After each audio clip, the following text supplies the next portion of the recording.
আমন্ত্রণ চ্যানেল 24 এর দুপুর 12টার খবরে আপনাদের সাথে আছি আমি সাবিহা নেকার দৃষ্টি। জাপানের প্রধানমন্ত্রী শিগেরু ইশিবার সঙ্গে বৈঠক করেছেন প্রধান উপদেষ্টা ডক্টর মোহাম্মদ ইউনুস। বৈঠকে উন্মুক্ত ও শান্তিপূর্ণ ইন্দো প্যাসিফিকে বাংলাদেশের সমর্থনের উপর জোর দেন প্রধান উপদেষ্টা। প্রধান উপদেষ্টার এই সফরে সই হয় 6টি সমঝোতা স্মারক। জানানো হয় বাজেট সহায়তা, রেলপথের উন্নয়ন এবং অনুদান হিসেবে বাংলাদেশকে $100 কোটি দেবে জাপান। জাপান সফরের তৃতীয় দিনে সকালে প্রধান উপদেষ্টা ডক্টর মোহাম্মদ ইউনুস দ্বিপাক্ষিক বৈঠক করতে জাপানের প্রধানমন্ত্রীর কার্যালয়ে যান। সেখানে তাকে স্বাগত জানান দেশটির প্রধানমন্ত্রী শিগেরু ইশিবা। প্রধান উপদেষ্টাকে দেয়া হয় গার্ড অব অনার। এরপর বৈঠকে বসেন দুই নেতা, যেখানে উপস্থিত ছিলেন বাংলাদেশ ও জাপানের উচ্চপদস্থ কর্মকর্তারা। বৈঠকে দ্বিপাক্ষিক বিভিন্ন বিষয় নিয়ে আলোচনা হয়। অন্তর্বর্তী সরকার এবং সংস্কার প্রক্রিয়াকে সমর্থন দেয় প্রধান উপদেষ্টা জাপান সরকার প্রধানকে ধন্যবাদ জানান।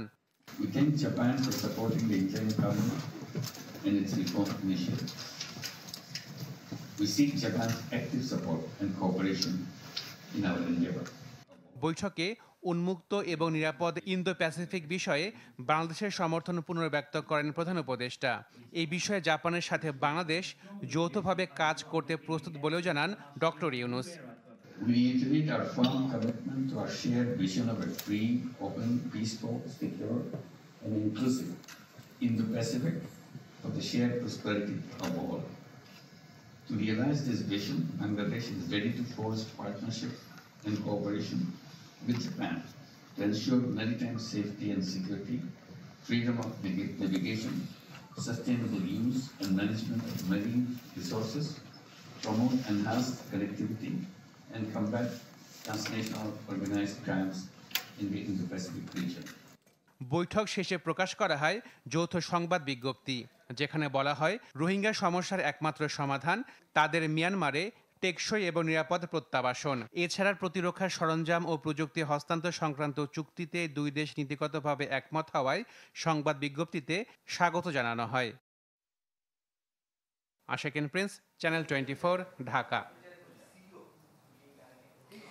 আজও সকাল থেকে রাজধানী ঢাকা সহ সারা দেশে থেমে থেমে বৃষ্টি হচ্ছে, সাথে রয়েছে দমকা হাওয়া। গতকালে টানা বর্ষণে রাজধানীর নিউ মার্কেট সহ বিভিন্ন এলাকায় দেখা দিয়েছে জলাবদ্ধতা। বৃষ্টিতে গাউসিয়া মার্কেটের কিছু কিছু দোকানে পানি উঠে গেছে। রাস্তা ও মার্কেটের আশেপাশে পানি জমে যাওয়ায় অধিকাংশ ব্যবসায়ী দোকান খুলতে পারেননি। ফুটপাতের দোকানগুলো বন্ধ রয়েছে। ঈদের আগে ক্ষতির আশঙ্কায় ব্যবসায়ীরা। আবহাওয়া অফিস বলছে দেশের কোনো কোনো জেলায় আরও একদিন বৃষ্টি হতে পারে। জানান গেল 24 ঘন্টায় ঢাকায় বৃষ্টির রেকর্ড করা হয়েছে 196 মিলিমিটার। সর্বোচ্চ বৃষ্টি হয়েছে চট্টগ্রাম বিভাগের মাইজদিকোটে 285 মিলিমিটার। রাস্তাতে পানি ভরার পরে আপনার মার্কেটে পানিটা ঢুকে, তখন দোকানদারের অনেক সমস্যা হয়ে যায়, বিক্রি কাস্টমার আসে না এবং বিক্রিটা খুব খারাপ হয়, দোকানদারের অনেক ক্ষতি। উন্নয়ন বলতে এই উন্নয়নের জোয়ার এইটাই দেখতেছি, পানি ছড়ার কোনো কাজ নাই। টিভিতে দেখি যে উন্নয়ন, কিন্তু কাজে কামে উন্নয়ন নেই। 2 তারিখ থেকে আমরা মোটামুটি একটা ফেয়ার ওয়েদার পেতে পারি। হয়তো বা আজকের মধ্যেই যে আমাদের নিম্নচাপটি সাগরে আছে বা আমাদের ল্যান্ডার টাঙ্গাইল পার্শ্ববর্তী জায়গায় আছে, সেটা হয়তো বা দুর্বল হয়ে আজকের মধ্যে সেটা লঘুচাপে পরিণত হয়ে গুরুত্বহীন হয়ে যেতে পারে। দর্শক, আমরা একটু বিস্তারিত জানার চেষ্টা করব। রাজধানীর নিউ মার্কেট এলাকা থেকে আমাদের সাথে যুক্ত হচ্ছেন কাজী ফয়সাল। ফয়সাল, সকাল থেকেই থেমে থেমে বৃষ্টি হচ্ছে, পানিও জমে গেছে নিউ মার্কেট এলাকাতে। শুক্রবার দিন বিশেষ করে অনেকেই যায় বাজার করার জন্য। কি অবস্থা, পরিস্থিতিটা সব মিলিয়ে বলবেন? দৃষ্টি, আজ সকাল থেকেই আমরা এখানে অবস্থান করেছি এবং রাজধানীর বিভিন্ন এলাকা ঘুরেছি। ঢাকার ধানমন্ডি, যাত্রাবাড়ি সহ বেশ কয়েকটি, শ্যামলী, বেশ কয়েকটি এলাকায় কিন্তু জলাবদ্ধতা ছিল, তবে সেগুলো অনেকটা হ্রাস পেয়েছে এবং কোনো কোনো এলাকায় কিন্তু জলাবদ্ধতা নিরসন হয়েছে। তবে এই রাজধানীর যে নিউ মার্কেট এলাকায়, এখানে কিন্তু আপনি দেখতে পাচ্ছেন এখানে যে ধানমন্ডি হকার্স মার্কেট, এই হকার্স মার্কেটের সামনে যে সড়কটি রয়েছে, এই সড়কে কিন্তু এখন পর্যন্ত জলাবদ্ধতা আছে এবং এখানে কিন্তু আমরা সিটি কর্পোরেশনের কর্মতৎপরতা বা পানি নিষ্কাশনে যে ব্যবস্থা, সেটি কিন্তু এখনও নিতে দেখিনি। এখানে যারা ব্যবসায়ী রয়েছেন তারা বলছেন যে খুব শীঘ্রই, আর কয়েকদিন পরেই কিন্তু ঈদুল আজহা এবং এই ঈদ উপলক্ষে কিন্তু মানুষের কেনাকাটা থাকে এবং সেজন্য কিন্তু আজকে যেহেতু সরকারি ছুটির দিন শুক্রবার, অনেকেই কিন্তু কেনাকাটা করতে আসবেন। এই জলাবদ্ধতার কারণে তারা ক্ষতিগ্রস্ত হচ্ছেন, তারা ক্রেতা পাচ্ছেন না, এবং এখানে যে ফুটপাতের যে দোকানগুলো রয়েছে সবগুলো দোকানে কিন্তু বন্ধ রয়েছে, এবং মার্কেটের যে দোকানগুলো রয়েছে সেগুলোতে অনেক পানি উঠেছে এবং তাদের বিভিন্ন মালামাল কিন্তু ক্ষতিগ্রস্ত হয়েছে। এবং এখানে পথচারী যারা আছেন তারা বলছেন যে আসলে তারা একটু সতর্কভাবেই কিন্তু এই হাঁটাচলা করছেন। তারা রাস্তায় বিভিন্ন জায়গায় কিন্তু গর্ত রয়েছে, এবং এই গর্তের কারণে কিন্তু দেখা যাচ্ছে যে তারা তাদের অঙ্গহানি হতে পারে, অঙ্গের ক্ষতি হতে পারে, সেই কারণে তারা খুব সতর্কভাবে চলাফেরা করছেন। আসলে যে ভোগান্তিটি, যে জলাবদ্ধতার যে ভোগান্তিটি সেটি কিন্তু এখন এই এলাকায় রয়েছে, এবং মানুষ চান যে সরকার যেন এই বিষয়ে যথাযথ ব্যবস্থা নেয় এবং জলাবদ্ধতা যেন না হয় সেই ব্যবস্থাই নেয়। কাজী ফয়সাল, ধন্যবাদ আপনাকে আমাদের সাথে যুক্ত হওয়ার জন্য। পরবর্তী আপডেটের জন্য আমরা ফিরে আসবো আবারও। গভীর নিম্নচাপের প্রভাবে আজও দেশের বিভিন্ন স্থানে বৃষ্টি হচ্ছে। যোগাযোগ বিচ্ছিন্ন হয়ে পড়েছে উপকূলের অনেক এলাকা। ভোলার চালচর, চার নিজাম, কাজীর চর, চর কুকরি, মুকরি সহ অন্তত 10 এলাকা প্লাবিত হয়ে দুর্ভোগে লক্ষাধিক মানুষ। ক্ষতিগ্রস্ত হয়েছে সহস্রাধিক কাঁচা ঘরবাড়ি। মারা গেছে গবাদি পশু। বিভিন্ন জায়গায় বিদ্যুৎ বিচ্ছিন্ন বেশিরভাগ এলাকা। নোয়াখালীর হাতিয়ায় প্লাবিত এলাকায় নামতে শুরু করেছে পানি, কমছে শহরের জলাবদ্ধতাও।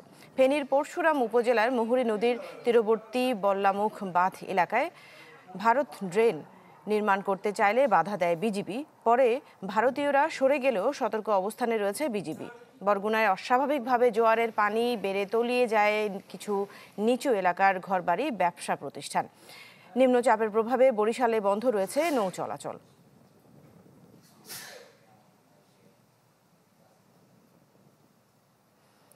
সরাসরি আমাদের সাথে এই মুহূর্তে যুক্ত হচ্ছেন পটুয়াখালী থেকে কে রানা।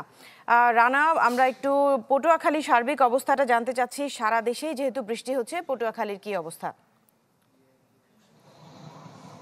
আদিত্য, আপনাকে জানিয়ে রাখতে চাই যে আসলে নিম্নচাপের প্রভাবে কিন্তু আসলে সারা দেশের মতন পটুয়াখালীতেও কিন্তু আসলে ব্যাপক ক্ষয়ক্ষতি হয়েছে। কারণ টানা 3 দিনের বৃষ্টি এবং জোয়ারের অস্বাভাবিক পানি বৃদ্ধির ফলে কিন্তু পটুয়াখালীর যে নিম্নাঞ্চল, সেটি নিম্নাঞ্চলের যে এলাকাগুলো রয়েছে সেই এলাকাগুলো কিন্তু তলিয়ে গেছে। এর বাইরে পটুয়াখালীর গলাচিপা উপজেলায় 2টি পয়েন্টে কিন্তু আসলে ভেরিবাঁধ ছিঁড়ে গিয়ে আসলে কয়েকটি গ্রাম প্লাবিত হয়েছে। আমি এখন দাঁড়িয়ে আছি গলাচিপার ডাকু ইউনিয়নের একটি পয়েন্টে। সেই নদীর তীব্র স্রোতের কারণে কিন্তু আমার পিছনের যে পয়েন্টটি রয়েছে সেই পয়েন্টের কিন্তু ভেরিবাঁধের যে সড়ক রয়েছে সেই সড়ক উপচে পড়ে কিন্তু পানি গ্রামের ভিতর ঢুকে পড়ে। এর মাঝখানে কিন্তু আসলে পানি উন্নয়ন বোর্ডের যে কাজ চলছিল সেই কাজ কিন্তু বেশ কিছুদিন পর্যন্ত স্থগিত থাকায় স্থানীয়রা সেই খোলা জিও ব্যাগ আসলে রেখে কিন্তু আসলে সেই পানির প্রবাহ বাধার সৃষ্টি করার চেষ্টা করেছে। তারপরে কিন্তু পানি সেই গ্রামের ঢুকে পড়েছে। পরবর্তীতে আজকে রাতে যদি বা আজকে দিনে একটু পরে কিন্তু জোয়ার আসছে। এই জোয়ারের পানি যদি উপচে পড়ে তখন কিন্তু আসলে গ্রামের প্রায় 5টি গ্রাম, এই ডাকু ইউনিয়নের 5টি গ্রাম কিন্তু প্লাবিত হওয়ার সম্ভাবনা রয়েছে। এই আরেকটি জিনিস বলে রাখি যে আসলে গলাচিপা উপজেলা কিন্তু আসলে পান চাষিদের জন্য কিন্তু আসলে বিখ্যাত। পান চাষ করেন এখানকার স্থানীয় মানুষজন। কারণ এখানে সব থেকে বেশি যে পানের বরগুলো রয়েছে, এই ভারী বৃষ্টি এবং বাতাসের কারণে কিন্তু আসলে পানির বরে ব্যাপক ক্ষতি হয়েছে, এমনটি জানিয়েছে কিন্তু স্থানীয় পান চাষিরা। এছাড়া কথা বলেছে স্থানীয় প্রশাসনের সাথে কথা বলেছিলাম, তারা যেমনটি জানিয়েছে যে বিভিন্ন পয়েন্টে যে পয়েন্টে বেড়িবাঁধ ভেঙে গিয়েছে এবং সেটা পানি উন্নয়ন বোর্ডের সহায়তায় তারা দ্রুত সময়ের মধ্যে সেটি মেরামতের ব্যবস্থা করবেন। এর বাইরে বিভিন্ন স্থানে বা বিভিন্ন মাঠে ঘাটে কিন্তু আসলে পানি প্রবেশ করায় যে সুইচ গেটগুলো রয়েছে সেই সুইচগুলো নষ্ট থাকায় কিন্তু আসলে পানির প্রবেশ বা পানির বাইরে বের হওয়ার কোনো সুযোগ না থাকায় একটা ধরনের জলাবদ্ধতা সৃষ্টি হয়েছে। ফলে কিন্তু আসলে স্থানীয় যে সামনে আসন্ন ঈদুল আজহার যে প্রোগ্রাম রয়েছে সেই ঈদুল আজহার ঈদের যে আসলে গরুর কোরবানির যে গবাদি পশুর যে গোখাদ্যের যে খাবার সেটি কিন্তু সংকট দেখা দিয়েছে স্থানীয় বাজারে। ফলে কিন্তু এক ধরনের বিপাকেই পড়েছে সাধারণ মানুষ। আরেকটু যদি কথা বলি যে এই ঘূর্ণিঝড়ের বা নিম্নচাপের প্রভাবে পটুয়াখালীর কুয়াকাটা যে সমুদ্র সৈকত রয়েছে সেই সমুদ্র সৈকতের যে ব্যাপক ভাঙন দেখা দিয়েছে। ভাঙনের ফলে কিন্তু আসলে যে মেরিন ড্রাইভ তৈরি হয়েছিল প্রায় 4.5 কোটি টাকা ব্যয়, সেটা কিন্তু ভেঙে সমুদ্র গর্ভে বিলীন হয়ে গেছে।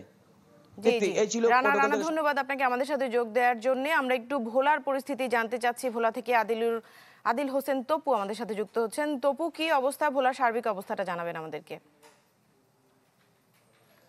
জি, ভোলার আসলে দুর্যোগ আসলেই ভোলার উপকূলীয় জেলা ভোলার কোনো না কোনো ক্ষতি চিহ্ন রেখে যায়। ঠিক তেমনই এই আজকে নিম্নচাপের দ্বিতীয় দিনেও আমরা দেখতে পাচ্ছি যে বিশেষ করে ভোলার চর অঞ্চলগুলো ব্যাপক ক্ষতি হয়েছে। ঢালচর, পাতিলা, মনপুরা সহ বেশ কিছু উপজেলা কিন্তু এই নিম্ন অঞ্চলগুলো সবচেয়ে বেশি ক্ষতিগ্রস্ত হয়েছে। আমরা পানি উন্নয়ন বোর্ডের সাথে কথা বলেছিলাম।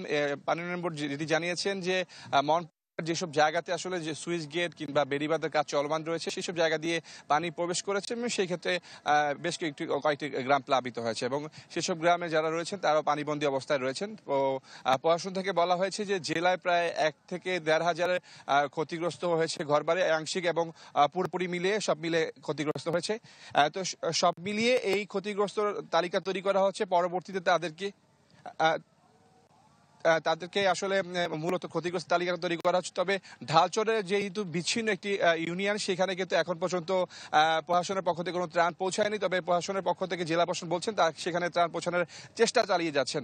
অন্যদিকে এই যে বেড়িবাঁধের যেসব জায়গাতে ভেঙেছে, বিশেষ করে তজুমুদ্দিনের রিং বেড়িবাঁধ ভেঙে গেছে, সেই জায়গাটিতে গতকালকে পানি উন্নয়ন বোর্ডের পক্ষ থেকে কাজ চলমান রয়েছে। এছাড়াও নিম্ন অঞ্চলগুলোতে যেসব জায়গায় পানি উঠেছে সেখানে কিন্তু অনেক গরু পশু মারা গিয়েছে বলে আমাদেরকে স্থানীয়রা জানিয়েছে। তো সব মিলিয়ে ভোলার অবস্থা এখন পর্যন্ত সেরকম কোনো রিকভারি প্রশাসনের পক্ষ থেকে করা হয়নি, তবে তারা প্রস্তুতি রেখেছেন বলে তারা আমাদেরকে জানিয়েছেন। এছাড়াও ভোলার ইলিশার যে ঘাটটি, সেই ঘাটটি কিন্তু ক্ষতিগ্রস্ত হয়েছেন। এখানে যে গ্যাংওয়েগুলো রয়েছেন, পল্টন রয়েছেন, হাকিমউদ্দিন, দৌলত খান, এইসব পল্টনগুলো অনেক ক্ষতিগ্রস্ত হয়েছেন। তো বিআরডব্লিউটি এর পক্ষ থেকে জানানো হয়েছে আগামীকালকে উপদেষ্টা মহোদয় এই ঘাটগুলো পরিদর্শনে আসবেন এবং ইতিমধ্যে এই ঘাটগুলো তারা সংস্কার কাজ চলমান রেখেছেন বলে আমাদেরকে জানিয়েছেন। তো সব মিলে বলা যায় যে ভোলার উপকূলের অবস্থা থমথমে অবস্থা রয়েছে। তো বৃষ্টিপাত হলে হয়তো বোঝা যাবে এখানে অবস্থা কোন দিকে যায়। তো এই ছিল ভোলা থেকে। জি, তো ধন্যবাদ আপনাকে আমাদের সাথে যুক্ত হওয়ার জন্য। চট্টগ্রামের পতেঙ্গায় আমাদের জন্য অপেক্ষা করছেন রনি দত্ত, তার সাথে একটু কথা বলে নিচ্ছি। রনি, চট্টগ্রামে সবচেয়ে বেশি বৃষ্টিপাত রেকর্ড করা হয়েছে, কি অবস্থা এখন, সার্বিক পরিস্থিতিটা জানতে চাই।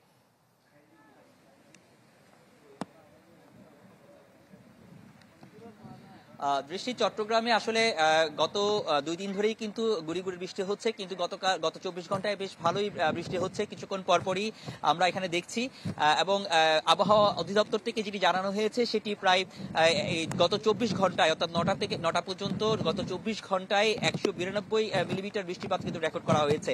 আর আমরা বাতাসের গতিবেগও বেশ ভালো দেখছি এবং একই সাথে যে পতেঙ্গা সমুদ্র সৈকতে আছি আমরা দেখছি যে ঢেউয়ের যে তোড় সেটি কিন্তু অনেক বেশি। আমরা একটু যদি দেখাই যে ঢেউয়ের তোড়ের যে প্রভাবটার কারণে কিন্তু এই আমরা পতেঙ্গা সমুদ্র সৈকতে দেখছি 2টি জাহাজ কিন্তু এই একেবারে কুলে নিয়ে এসছে, অর্থাৎ যে বাঁধ রয়েছে এখানে বাঁধ রক্ষার যে পাথরগুলো রয়েছে, ব্লক রয়েছে, সেই ব্লকের সাথে কিন্তু এসে এই জাহাজগুলো এসে ঠেকেছে এবং এখানে এমবি আল হেরাম নামের একটি জাহাজ, সেই জাহাজটিতে এখন এর পাশাপাশি আসলে এখানে নাবিকরা তারা নিরাপদে রয়েছেন। গতকালকে রাতে এটি যখন কুলে ভিড়েছে বা তীরে এখানে ভিড়েছে তখন এখানে বেশ কিছু তলাই ক্ষতিগ্রস্ত হয়েছে এবং বেশ কিছু জায়গায় এটি ক্ষতিগ্রস্ত হয়েছে।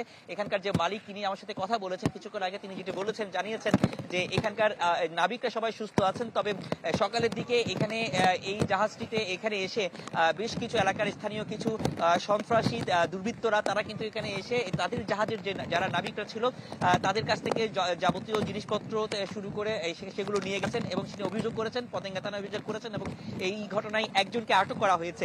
এবং আরেকটি দূরে একটু যদি দেখার চেষ্টা করি, দূরে আরেকটি জাহাজ, সেখানে বসুন্ধরার একটি জাহাজ কিন্তু এখানে সেটি এখানে এসে অনেক দূর থেকে এসে এখানে এসে তুলে ফেলেছে। তো এই সার্বিক যে বিষয়টি, এখানে যে আবহাওয়া অধিদপ্তরের সাথে কথা বলে আমরা যেটি জানতে পেরেছি যে এই ধরনের যে উত্তাল যে সাগর সেটি কিন্তু আগামী 2 থেকে 3 দিন এই ধরনের একটি আবহাওয়া থাকবে এবং যে বৃষ্টিপাত সেটিও কিন্তু থাকবে, যেহেতু বৃষ্টিপাত সবচেয়ে বেশি এখানে রেকর্ড হয়েছে। এবং এই আরেকটি বিষয় একটু জানিয়ে দিই, আবহাওয়া অফিসের সাথে কথা বলে জানিয়েছি যে এই যে ঢেউটি সেটি কিন্তু যেহেতু এখন জোয়ার রয়েছে এবং জোয়ারের কারণে এই ঢেউয়ের প্রভাব কিন্তু আরো বাড়বে, পানির উচ্চতা আরো বাড়বে এবং এই জাহাজগুলো আসলে কিভাবে এখান থেকে নিয়ে যাওয়া হবে সেই বিষয়টি কিন্তু এখনো পর্যন্ত যারা মালিক পক্ষ তারা কিন্তু আসলে জানতে পারেনি। তারা আসলে যেটি বলছেন যদি এরকম পরিস্থিতি থাকে আর কোনো যদি খারাপ পরিস্থিতি না হয় তাহলে জাহাজটি তারা উদ্ধার করবেন, কিন্তু জাহাজের যেসব ক্ষতিগ্রস্ত সেই ক্ষতি কিন্তু হয়ে গেছে। একই সাথে বন্দরের যে কার্যক্রম সেটি কিন্তু এখনো চলছে, যেহেতু এখনো পর্যন্ত বড় ধরনের কোনো যে সিগন্যাল, সেই সিগন্যালটি কিন্তু এখনো দেওয়া হয়নি, যেহেতু এটি ঘূর্ণিঝড়টি এখনো ঘূর্ণিঝড় রূপ নেয়নি, সে কারণে কিন্তু এখনো পর্যন্ত সেরকম বন্দরের যে কার্যক্রম সেটি কিন্তু অব্যাহত রয়েছে। আমরা কিছুক্ষণ আগে দেখেছি একটি মাদার ভেসেল তিনি কন্টেনার নিয়ে কিন্তু এই বন্দর ত্যাগ করে এই কর্ণফুলী নদী দিয়ে বঙ্গোপসাগরে চলে গেছে। তো সার্বিক যে অবস্থা, পাশাপাশি ঘূর্ণিঝড়ের যে আরেকটা বিষয় একটু জানি রাখি, যে প্রভাব বা ঘূর্ণিঝড় হওয়ার যে প্রভাবটি এখনো রয়েছে নিম্নচাপের, সেই কারণে কিন্তু চট্টগ্রামের যে এই বিভিন্ন অঞ্চলগুলোতে বিশেষ করে যেসব বৃষ্টি হচ্ছে, সেখানে পাহাড় রয়েছে, পাহাড়গুলোতে যাতে ভূমিধস যাতে না হয়, সেই পাহাড় ধস যাতে না হয়, সেই বিষয়গুলো কিন্তু পাহাড় ধসে কোনো ক্ষয়ক্ষতি যাতে না হয়, সেটিও কিন্তু আসলে জেলা প্রশাসন থেকে শুরু করে সিটি কর্পোরেশন সেই বিষয়গুলো কিন্তু আসলে নজরদারি রাখছে। তো এই ছিল এখানকার সবশেষ অবস্থা। দৃষ্টি। জি, রনি দত্ত, অনেক ধন্যবাদ আমাদের সাথে যুক্ত হওয়ার জন্য। দর্শক, দেশের বিভিন্ন জায়গা থেকে আবহাওয়ার আপডেট আমাদের সহকর্মীরা জানাচ্ছিলেন এতক্ষণ। দেশ জুড়ে তোলপা ওয়ালটন ফ্রিজ কিনে আপনিও হয়ে যেতে পারেন মিলেনিয়ার। নির্বাচন নিয়ে বিএনপিকে দোষারোপ করা হচ্ছে বলে মন্তব্য করেছেন বিএনপির স্থায়ী কমিটির সদস্য মির্জা আব্বাস। জিয়াউর রহমানের ৪৪তম মৃত্যুবার্ষিকীতে তার কবরে শ্রদ্ধা নিবেদন শেষে এই নেতা দাবি করেন, সংস্কার করার জন্য বিদেশ থেকে লোক আমদানি করেছে সরকার, কিন্তু সংস্কারের কথা বলতে বলতে এখন তারা নির্বাচন দেখতে চায় না। বিএনপির আরেক স্থায়ী কমিটির সদস্য সালাউদ্দিন আহমেদ বলেন, প্রধান উপদেষ্টার যখনই ডেকেছেন রাজনৈতিক দলগুলো তার সাথে আলোচনায় করেছে। সব দলই দ্রুত নির্বাচনের দাবি জানিয়েছে, কিন্তু প্রধান উপদেষ্টা কেন বিএনপিকে নির্বাচন নিয়ে দোষারোপ করলেন তা বোধগম্য নয়। এর আগে জিয়াউর রহমানের সমাধিতে ফুল দিয়ে শ্রদ্ধা নিবেদন করেন বিএনপির সিনিয়র নেতারা। এ সময় দলের প্রতিষ্ঠাতার মাগফিরাত কামনা করে দোয়া ও মোনাজাত করা হয়।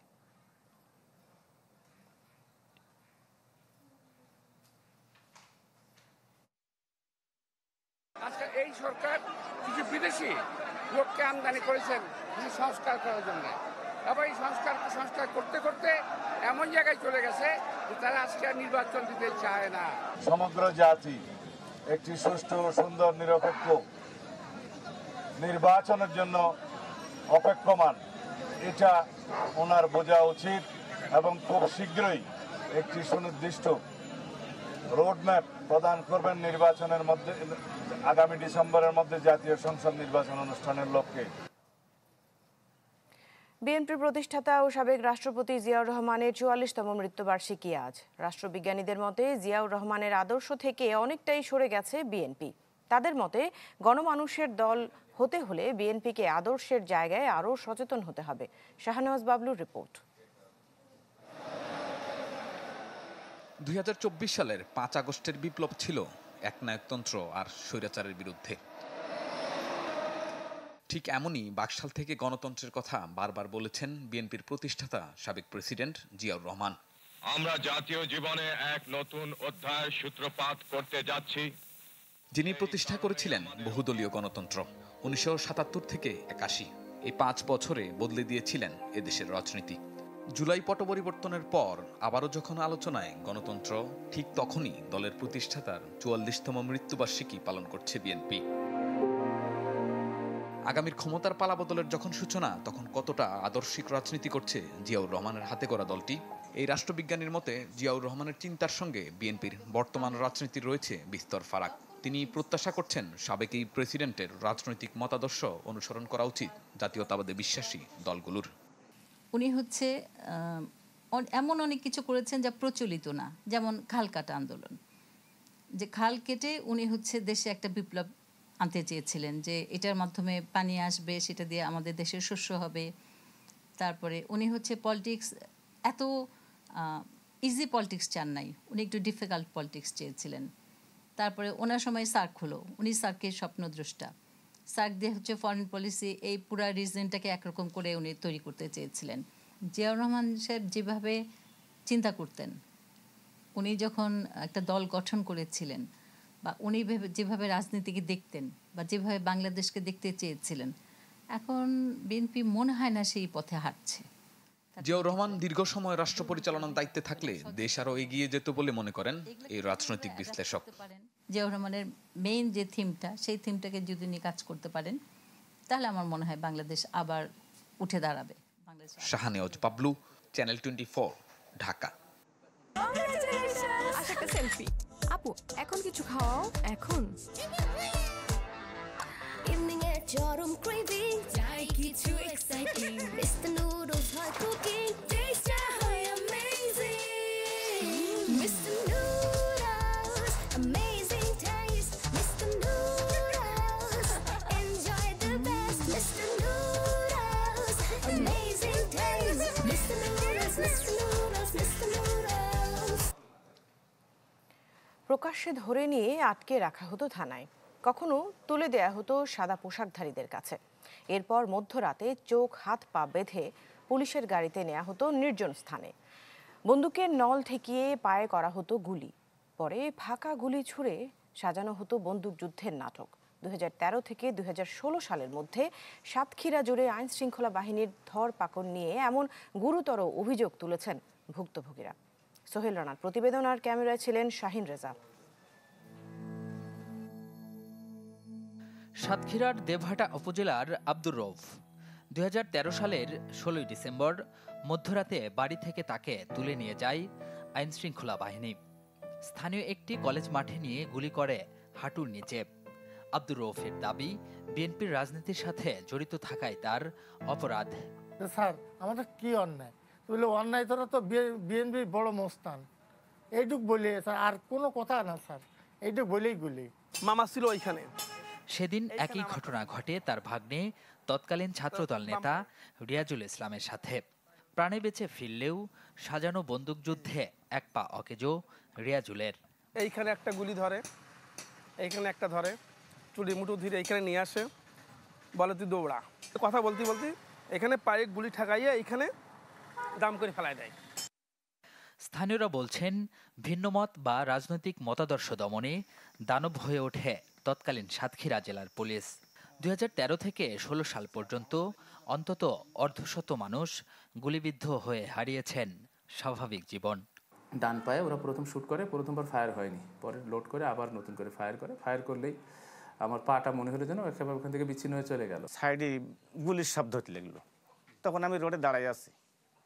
তারপরে একজন দেখলো আমার পায়ে কি একটা স্প্রে করলো, পাটা ঠান্ডা হয়ে গেল। পরে একজন এসে ওই ঠেকাই গুলি করলো। অনুসন্ধান বলছে, নিক্যাপিং বা পায়ে গুলি করার আগে অবশ করতে হাঁটুর নিচে এক ধরনের স্প্রে ব্যবহার করা হতো। পরে গুলিবিদ্ধ ব্যক্তিকে হাসপাতালে নিয়ে চিকিৎসার নামে চলত কালক্ষেপণ। এক পর্যায়ে পা কেটে ফেলতে বাধ্য করত।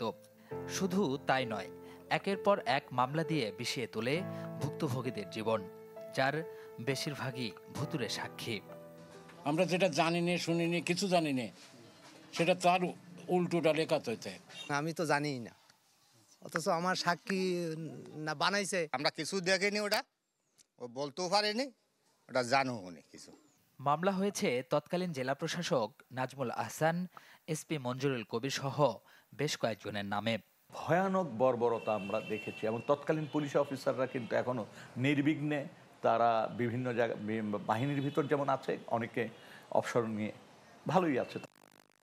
কথিত বন্দুকযুদ্ধের নামে পরিকল্পিত এই মিশনে যারা জড়িত তাদের কেউই ধরা পড়েননি, বরং আইনশৃঙ্খলা বাহিনী তাদের পালাতে সহযোগিতা করেছে বলে অভিযোগ উঠেছে। সোহেল রানা, চ্যানেল 24, ঢাকা। কুতুবদিয়ার প্রত্যন্ত অঞ্চলের 2000 পরিবার এখনো বঞ্চিত জাতীয় গ্রিডের বিদ্যুৎ থেকে। বিদ্যুৎ লাইন সম্প্রসারণ কাজের ধীর গতির কারণে 2 বছরের অপেক্ষার পালা শেষ হয়নি দ্বীপবাসীর। এদিকে দেখভালের অভাবে ধ্বংসের পথে দেশের প্রথম বায়ুবিদ্যুৎ কেন্দ্রটিও। আশরাফ আলম আকাশের ধারাবাহিক প্রতিবেদনের আজ দেখুন 4র্থ পর্ব, আর ক্যামেরায় ছিলেন সবুজ হোসেন।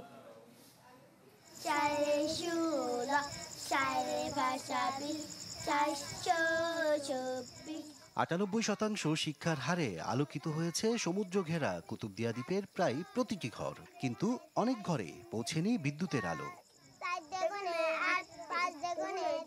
সৌরবিদ্যুতের নিভু নিভু আলোয় কাটছে তাদের দিনরাত্রি। 2 বছর আগে সাবমেরিন ক্যাবলের মাধ্যমে এখানে 13,000 ঘরে বিদ্যুৎ পৌঁছালেও বাকি রয়ে গেছে 2000 পরিবার। আমাদের এখানে ফ্যান নাই, বলের আলোকে হামদলে আর গলাম হস্তা। বিদ্যুৎ না পাওয়ার কারণে আমাদের ছেলেমেয়েরা পড়ালেখা করতে কষ্ট হচ্ছে এবং আমাদের গ্রীষ্মকালে বিশেষ করে বৃষ্টির দিন হলে আমাদের সোলার লাইটগুলো বন্ধ হয়ে যায়, খুব মানবতার জীবনযাপন করতে হয়। এই দ্বীপের বাসাবাড়ি, ব্যবসা প্রতিষ্ঠান সহ দৈনিক বিদ্যুতের চাহিদা 3 মেগাওয়াট। পিডিবি জানায় দুর্গম এলাকায় বৈদ্যুতিক লাইন সম্প্রসারণে সময় লাগছে, যা শেষ হলে আলো আসবে শতভাগ ঘরে। আবেদন আসতেছে, আমরা বিদ্যুৎ সংযোগ প্রদানের চেষ্টা করতেছি বিদ্যুৎ লাইন নির্মাণ সাপেক্ষে। কিছু গ্রাহক বিদ্যুৎ আইনের আওতায় আসে নাই, কাজ চলমান রয়েছে, কাজ শেষ হয়ে গেলে 3 মেগাওয়াটের উপরে চলে যাবে। 2005 সালে এই দ্বীপে গড়ে তোলা হয় দেশের প্রথম বায়ুবিদ্যুৎ কেন্দ্র, যা আলোর মুখ দেখার আগেই 2010 সালে ঘূর্ণিঝড় আয়লার আঘাতে অচল হয়ে যায়। পরে 2016 সালের প্রকল্পটিও সফল হয়নি। প্রায় 40 কোটি টাকা খরচে কুতুবদিয়াবাসীর জন্য চালু করা হয় বায়ুবিদ্যুৎ প্রকল্প। প্রথম দফায় যা কয়েকদিন আর দ্বিতীয় দফায় কয়েক মাস বিদ্যুৎ সরবরাহ করে অচল হয়ে পড়ে। এরপর থেকে শুধুমাত্র দর্শনীয় স্থানে রূপ নিয়েছে এই দুটি বায়ুবিদ্যুৎ প্রকল্প। আমরা আশা করেছিলাম এটা পরিবেশ বান্ধব একটা বায়ুবিদ্যুৎ চালু হবে, যেটার মাধ্যমে আমরা সুফল ভোগ করব, কিন্তু এই আশা দ্বীপবাসীর পূরণ হয়নি। যেহেতু অব্যবস্থাপনা দেখার কেউ নাই, অনেক ব্যাটারি পাকা, অনেকে লোহা লক্কর খুলে নিয়ে যাচ্ছে, ওই টুকাইরা বিক্রি করে ফেলতেছে। নতুন করে আর আশ্বাসের আলো নয়, শিগগিরই বিদ্যুতের সংযোগের অপেক্ষায় কুতুবদিয়ার বঞ্চিত মানুষেরা। আশরাফুল আলম আকাশ, চ্যানেল 24, কুতুবদিয়া, কক্সবাজার। এবার আইডিএলসি সৌজন্যে সম্ভাবনার গল্প।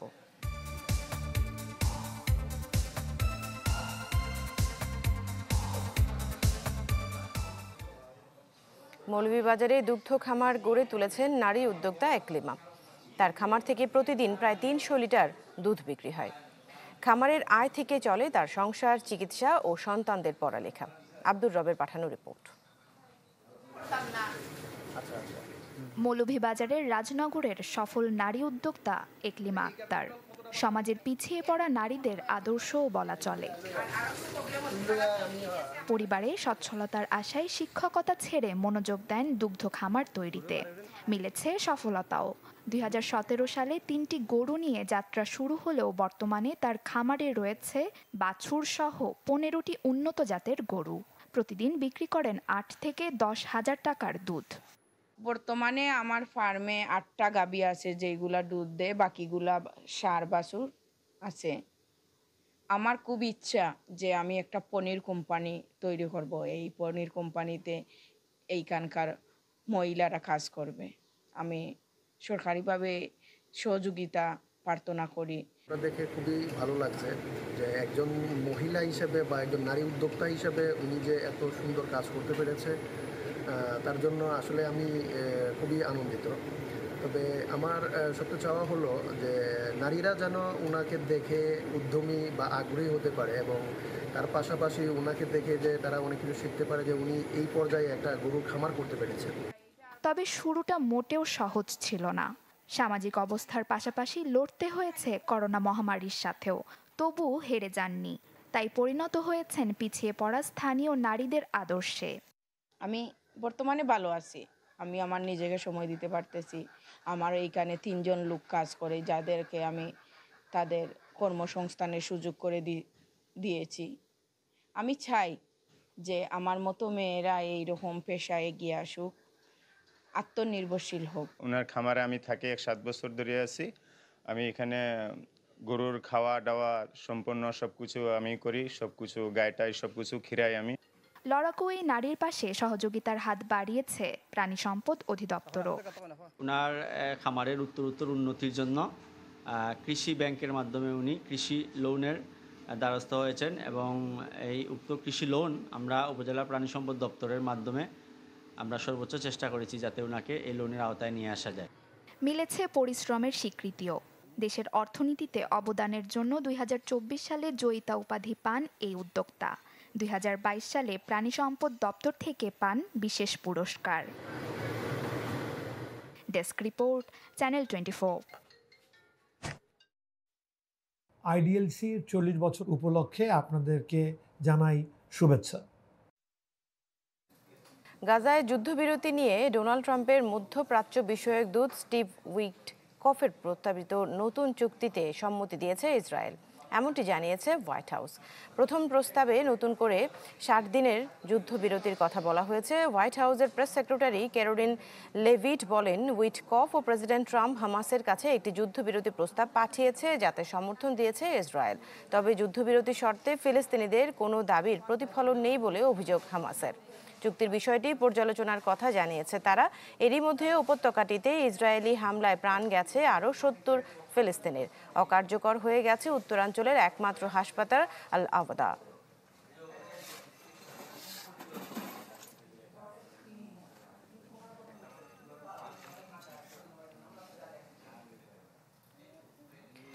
রাশিয়ার মস্কো ও এর আশপাশের এলাকার কয়েকটি অস্ত্র কারখানার হামলার দাবি করেছে ইউক্রেন। স্থানীয় সময় বৃহস্পতিবার চালানো হামলার লক্ষ্য ছিল মাইক্রোচিপ, ড্রোন ও ক্ষেপণাস্ত্র নির্মাণ কেন্দ্র, এমনটাই জানিয়েছে দেশটির প্রতিরক্ষা মন্ত্রণালয়। বেশ কয়েকটি ড্রোন প্রতিহতের দাবি করেছে রুশ প্রতিরক্ষা মন্ত্রণালয়। একটি ড্রোন আবাসিক ভবনে আঘাত হানলেও খুব একটা ক্ষয়ক্ষতি হয়নি বলে জানানো হয়। একই দিন ইউক্রেনের কয়েকটি অঞ্চলে পাল্টা হামলা চালিয়েছে রুশ বাহিনী। ইউক্রেনের সুমি অঞ্চলে রুশ ড্রোন হামলায় হতাহত হন বেশ কয়েকজন। অঞ্চলটির কোস্তিয়ান, তিনিভকা ও দনেৎস্কের জেলেনপোল দখলের দাবি করেছে মস্কো। এদিকে কিয়েভ জানিয়েছে সুমি সীমান্তে 50,000 সেনা মোতায়েন করেছে রাশিয়া। তবে মস্কোর বড় ধরনের হামলা ঠেকাতে কিয়েভ প্রস্তুত বলে দাবি করেছেন প্রেসিডেন্ট ভলোদিমির জেলেনস্কি।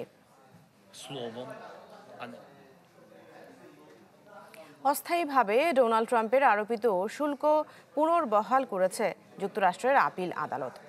একদিন আগেই মার্কিন আন্তর্জাতিক বাণিজ্য আদালত প্রেসিডেন্ট ট্রাম্পের শুল্ক আদেশকে ক্ষমতা বহির্ভূত বলে ঘোষণা করেছিল। তবে সেই আদেশ স্থগিত করে আপাতত শুল্ক আবারও চালু করেছে মার্কিন ফেডারেল আপিল আদালত। যুক্তরাষ্ট্রের ফেডারেল সার্কিট অফ আপিল স্থানীয় সময় বৃহস্পতিবার এক জরুরি আদেশে বাণিজ্য আদালতের রায় কার্যকর হওয়া থেকে সাময়িক বিরতি নেয়।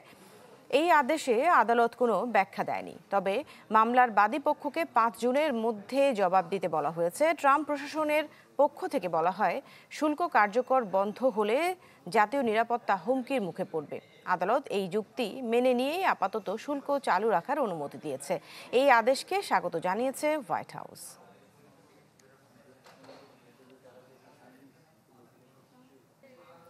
পদচ্যুত হলেন বিসিবি সভাপতি ফারুক আহমেদ। রাতে তার মনোনয়ন বাতিল করে প্রজ্ঞাপন জারি করে জাতীয় ক্রীড়া পরিষদ। এতে করে ক্রিকেট বোর্ড সভাপতির পদ এখন শূন্য।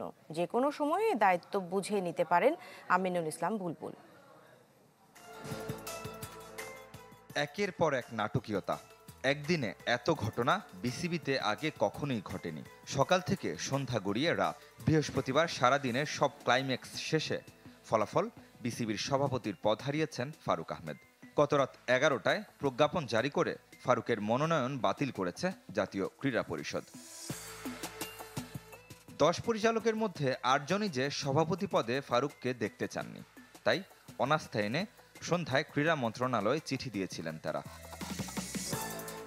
সাবেক অধিনায়কের বিরুদ্ধে বিস্তর অভিযোগ এসব পরিচালকদের। স্বেচ্ছাচারিতা, একক আধিপত্য, বোর্ডের অনেক গুরুত্বপূর্ণ সিদ্ধান্ত অন্য পরিচালকদের সাথে আলোচনা না করে নির্বাহী আদেশে বাস্তবায়ন করতেন। এছাড়াও আছে বিপিএলে দুর্বার রাজশাহীর পারিশ্রমিক ইস্যু, বিসিবির অর্থ স্থানান্তর, টেন্ডারে অনিয়ম সহ বিতর্কিত সব কর্মকাণ্ড। সঙ্গে বিপিএল সত্যানুসন্ধান কমিটির প্রতিবেদন পর্যালোচনা করেও ফারুকের প্রতি ভরসা হারিয়েছে জাতীয় ক্রীড়া পরিষদ। বুধবার রাতেই তাকে দায়িত্ব থেকে যেতে বলেছিলেন ক্রীড়া উপদেষ্টা আসিফ মাহমুদ সজীব ভুইয়া। পরবর্তীতে ফারুক আহমেদ স্পষ্ট জানিয়ে দেন, কোনোভাবেই সভাপতির পদ ছাড়বেন না তিনি।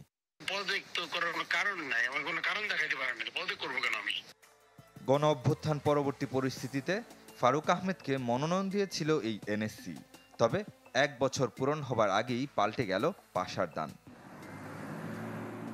ঘটনার এখানেই শেষ নয়। জানা গেছে সরকারি হস্তক্ষেপের অভিযোগ এনে ইতোমধ্যেই আইসিসির কাছে নালিশ করেছেন ফারুক। অনিয়ম পেলে বিসিবিকে নিষিদ্ধ করতে পারে আন্তর্জাতিক ক্রিকেট কাউন্সিল। সবকিছু ঠিক থাকলে আরেক সাবেক অধিনায়ক আমিনুল ইসলাম বুলবুলের দায়িত্ব নেওয়া এখন সময়ের ব্যাপার। তবে দীর্ঘ সময়ের জন্য সভাপতি থাকবেন না টেস্ট ক্রিকেটের প্রথম এই সেঞ্চুরিয়ান। অক্টোবরে বিসিবির নির্বাচন পর্যন্ত দেশের ক্রিকেটের অভিভাবক হিসেবে দেখা যেতে পারে বুলবুলকে। Ridwan Shoaib, channel 24। 304 food grade stainless স্টিলে তৈরি, যা নিশ্চিত করে জংবিহীন সিঙ্কের আজীবন নিশ্চয়তা। আরএফএল কিচেন সিঙ্ক, স্বাস্থ্যকর কিচেনের চিরস্থায়ী সমাধান। দর্শক, এই ছিল এখনকার মতো। বিশ্বের যে কোনো প্রান্ত থেকে সবশেষ খবর জানতে ভিজিট করুন আমাদের ফেসবুক পেজ, ইউটিউব চ্যানেল আর ওয়েবসাইট। ধন্যবাদ সবাইকে।